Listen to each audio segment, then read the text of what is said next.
আপনি কি খুঁজছেন এমন একটা রেসিপি যা সাধারণ খাবারকেও করে তুলবে একেবারে অসাধারণ? আজ আমি দেখাবো একদম ভিন্নধর্মী কাঁকরোল সর্ষে পোস্ত, যা আপনার খাওয়ার টেবিলে আনবে এক নতুন স্বাদ।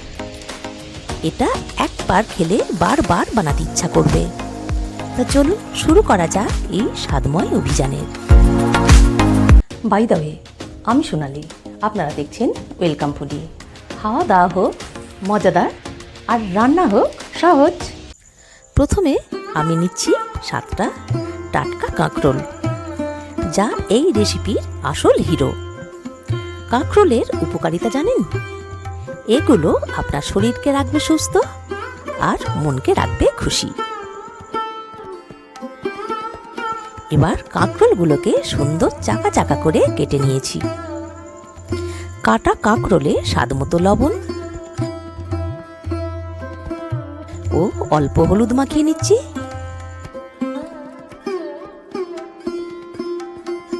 এবার কড়াইতে পরিমাণ মতো সর্ষের তেল দিয়ে কাঁকরোলগুলোকে ভালোভাবে ভেজে নিচ্ছি।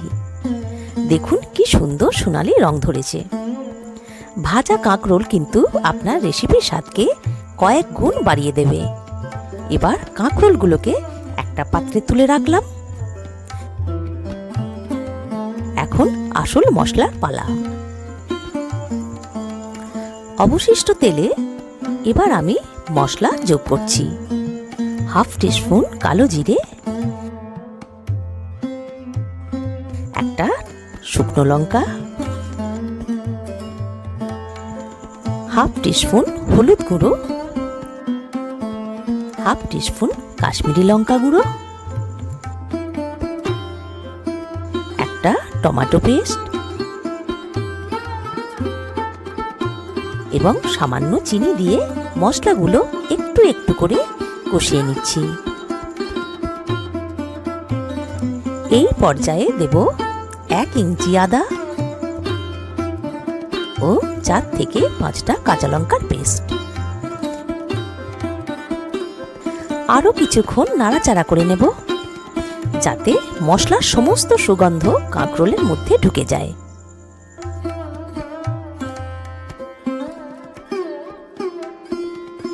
এবার আসল জাদুর শুরু। 2 টিস্পুন কালো সর্ষে এবং 2 টিস্পুন পোস্তর পেস্ট। এই পেস্ট মশলার সঙ্গে মিশে একেবারে দুর্দান্ত স্বাদ তৈরি করবে। তবে স্বাদ মতো লবণ দিতে কিন্তু ভুলবেন না। সমস্ত মশলা ভালোভাবে কষিয়ে এবার আমি ভাজা কাঁকরোলগুলোকে মিশিয়ে নিচ্ছি।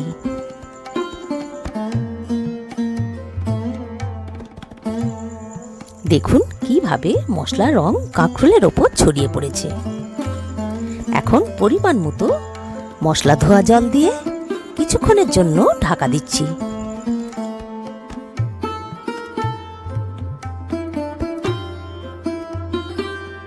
আবারও ঢাকা খুলে 2টো কাঁচা লঙ্কা চেরা আর 1 চামচ গাওয়া ঘি দিয়ে মিশিয়ে নেব।